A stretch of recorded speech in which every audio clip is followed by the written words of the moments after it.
Hi friends, welcome to Renna Veetu Samayal. Renna Veetu Samayal இன்னைக்கு ரொம்ப சுவையான அவரக்காய் கூட்டு தான் பார்க்க போறோம். சாயத்தோட கலந்து சாப்பிடுறதுக்கு ரொம்ப சூப்பரா இருக்கும். அதுக்கு அப்புறமா புளிக்குழம்பு, கார குழம்புக்குலாம் தொட்டு சாப்பிடுறதுக்கு ரொம்ப சுவையா இருக்கும். குழந்தைங்களுக்கு இந்த மாதிரி கூட்டெல்லாம் செஞ்சு கொடுத்தா குழந்தைங்களும் ரொம்ப விரும்பி சாப்பிடுவாங்க.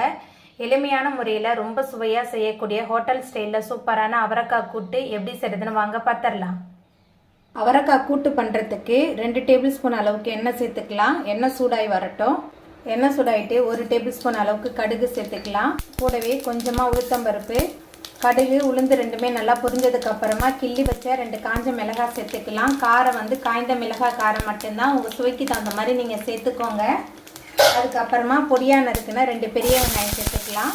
இது கூடவே நல்ல பழுத்த தக்காளியாக 1 தக்காளி பழம், கொஞ்சமாக கருவேப்பிலை எல்லாத்தையும் சேர்த்துட்டு நல்லா கலந்து விட்டு வதக்கிடலாம். வெங்காயம் தக்காளி நல்லா வதங்கணும், அப்போ தான் கூட்டு நல்லா சுவையாக இருக்கும். நல்லா வதக்கி விட்டுடலாம். வெங்காயம் தக்காளி ரெண்டுமே கலந்து நல்லா வதங்கிடுச்சு. அதுக்கப்புறமா நம்ம நறுக்கி வச்சுருக்கிற அவரைக்காய் சேர்த்துக்கலாம். 1/4 கிலோ அளவுக்கு அவரைக்காய் எடுத்துருக்கேன். கூட்டுக்கு தேவையான அளவுக்கு கல்லுப்பு சேர்த்துக்கலாம். கொஞ்சமாக மஞ்சள்தூள் எல்லாத்தையும் சேர்த்துட்டு நல்லா கலந்து விட்டுடலாம். உப்பு, அவரைக்காய், மஞ்சள்தூள் எல்லாத்தையும் சேர்த்துட்டு நல்லா கலந்ததுக்கு அப்புறமா அவரைக்காய் வேகிறதுக்கு தண்ணி சேர்த்துக்கலாம். தண்ணி சேர்த்துட்டு நல்லா கலந்து விட்டுடலாம். கலந்ததுக்கு அப்புறமா ஒரு மூடி போட்டு வச்சிடலாம். அவரைக்காய் நல்லா வெந்து வரட்டும். அவரைக்காய் நல்லா வெந்து வந்துருச்சு. அதுக்கப்புறமா இதில் நம்ம வேக வச்சு வச்சுருக்க பாசிப்பருப்பு சேர்த்துக்கலாம். ஒரு கை நிறைய பாசிப்பருப்பு எடுத்து நல்லா குழைவாக வேக வச்சுருந்தேன். அந்த பாசிப்பருப்பு சேர்த்துக்கலாம். கொஞ்சமாக பெருங்காயத்தூள், பாசிப்பருப்பு, அவரைக்காயெல்லாம் சேர்த்துட்டு நல்லா கலந்து விட்டுடலாம்.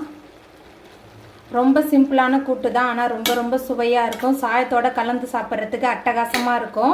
பாசிப்பருப்பு, அவரைக்காயெல்லாம் சேர்த்துட்டு நல்லா கலந்ததுக்கு அப்புறமா இதில் 1/4 மூடி தேங்காய் திருகி வச்சுருக்கேன். தேங்காய் துருவல் சேர்த்துக்கலாம்.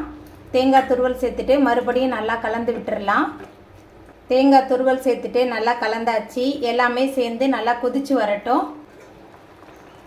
பாசிப்பருப்பு, அவரைக்காய் எல்லாமே சேர்ந்து நல்லா கொதிச்சு ரொம்ப சுவையான அவரைக்காய் பாசிப்பருப்பு கூட்டு சூப்பராக ரெடி ஆகிட்டு அப்படியே சுட சுட சாயத்தோட கலந்து சாப்பிட்றதுக்கு ரொம்ப சூப்பராக இருக்கும். இப்போ நம்ம அடுப்பை ஆஃப் பண்ணிடலாம். அவ்வளோதாங்க, ரொம்ப சுவையான அவரைக்காய் கூட்டு சூப்பராக ரெடி ஆகிட்டு. இந்த சுவையான அவரைக்காய் கூட்டை நீங்களும் உங்கள் வீட்டில் செஞ்சு பாருங்கள். இந்த வீடியோ உங்களுக்கு பிடிச்சிருந்தா லைக் பண்ணுங்கள், ஷேர் பண்ணுங்கள், கமெண்ட் பண்ணுங்கள், சப்ஸ்கிரைப் பண்ணுங்கள். அப்படியே பக்கத்தில் உள்ள பெல் பட்டனையும் கிளிக் பண்ணிடுங்க. என்னோட வீடியோவை இவ்வளோ நேரம் பொறுமையாக பார்த்தவங்க எல்லாருக்குமே ரொம்ப நன்றி.